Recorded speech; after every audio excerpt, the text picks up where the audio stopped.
Fluid mechanics and thermal engineer के MCQ. जैसा कि हमारे पास पहला क्वेश्चन है, इसमें पहला क्वेश्चन है हमारे पास, for a floating body buoyant force acts at the floating body में बायोवेंट फोर्स क्या एक्ट करता है? इसका करेक्ट आंसर हो जाएगा D, centroid of the displaced fluid.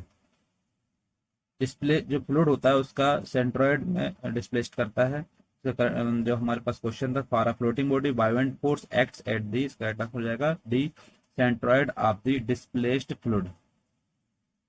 Next question है, for an underdamped harmonic oscillator resonance.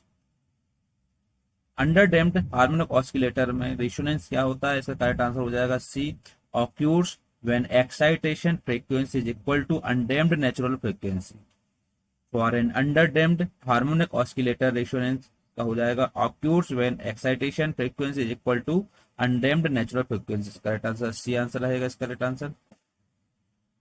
अगला क्वेश्चन है, consider a single degree of freedom system with viscous damping excited by a harmonic force at resonance the phase angle in degree of the displacement with respect to the exciting force।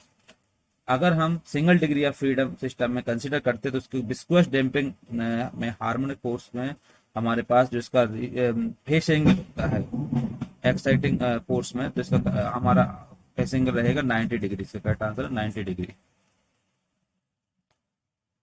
For a gas turbine power plant identify the correct pair of statement. आपको इसमें यह बताना है कि gas turbine power plant जो होता है उसमें हमारे पास इनमें से कौन सा पेयर करेक्ट है। चार पेयर दिए हुए इसमें से कौन सा पेयर करेक्ट है? इसका करेक्ट आंसर हमारे पास ए है, पी और क्यू। पी और क्यू जो रहेगा इसका करेक्ट आंसर है। हमारे पास एक पी है, ये करेक्ट स्टेटमेंट है, और सेकंड क्यू है, हमारे पास ये स्टेटमेंट सही है। Smaller in size compare to steam power plant for same power output. Gas turbine power plant जो होता है वो smaller in size compare to steam power plant for same power output. Steam power plant से ये छोटा होता है और उसके हिसाब से पावर आउटपुट जो होता है वो सेम देता है। Starts quickly compare to steam power plant. Steam power plant के अकॉर्डिंग ये जल्दी से जल्दी स्टार्ट हो जाता है, क्विकली स्टार्ट होता है। इसका करेक्ट आंसर हो जाएगा ए, पी और क्यू। नेक्स्ट क्वेश्चन है, if a mass of most air in an air tight vessel is heated at a high temperature then, इसका करेक्ट आंसर हो जाएगा B, specific humidity of the air decreases. यदि हम most air को यदि एक वायुरोधी बर्तन में नम हवा के द्रव्यमान को उस तापमान पर गर्म किया जाता है तो उसका specific humidity of the air decreases, उसका जो एयर डिक्रीज होगा स्पेसिफिक ह्यूमिडिटी पर।